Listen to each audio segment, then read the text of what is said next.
নবলুপ্ত ধেনুর পান ধুমুকে ধেয়ে আসছে।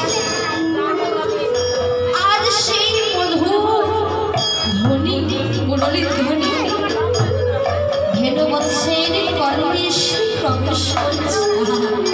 কি মধুর! হরি বল হরি বল। সেই মধুর ধ্বনি ধেনু বৎসের কর্ণে প্রবেশ করছে।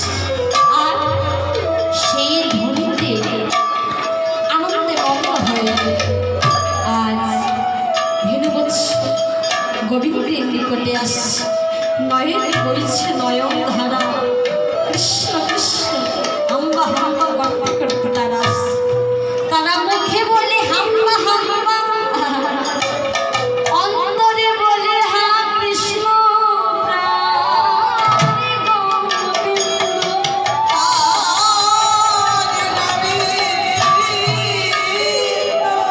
হা কৃষ্ণ প্রাণে গোবিন্দ বলছে অন্তরে।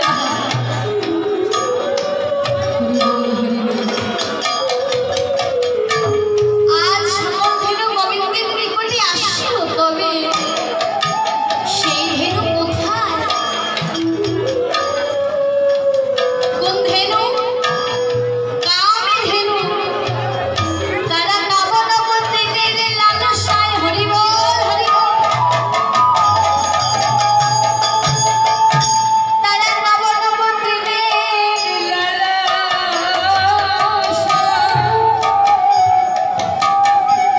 কামধেনু নবনব তৃণের লালসায় দৌড়ে বনে চলে গিয়েছে। এইবারে কোন পথ দিয়ে গেলে তারা গোবিন্দের সঙ্গ লাভ করতে পারবে, সেই পথটা তারা ভুলে গিয়েছে।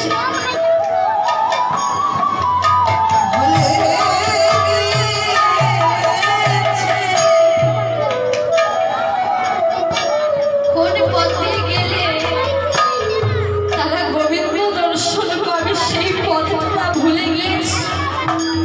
তাই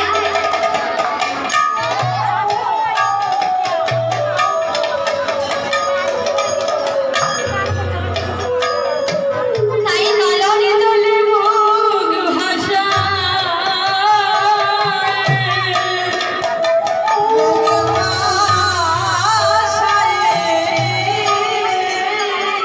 নয়নে জলে মুখ ভাষাই কেঁদে কেঁদে বলছে, হা গোবিন্দ,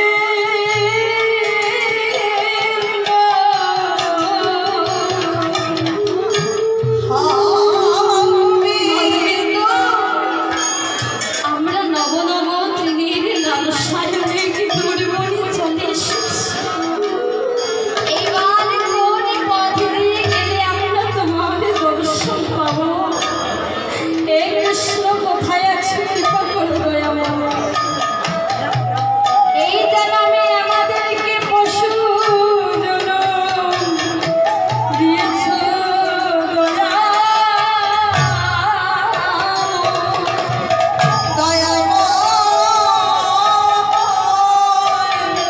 এই জন্মে আমাদেরকে পশু জনম দিয়েছ, তবে আর যদি জনম না আর পশু করে পাঠাইও না। হরি বল হরি বল। অজ্ঞামনস্ক হবে না।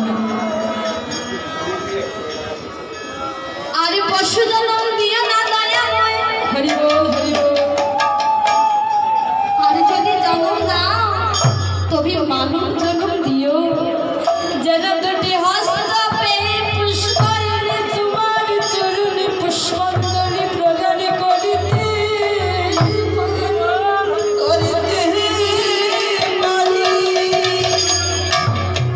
হ্যাঁ,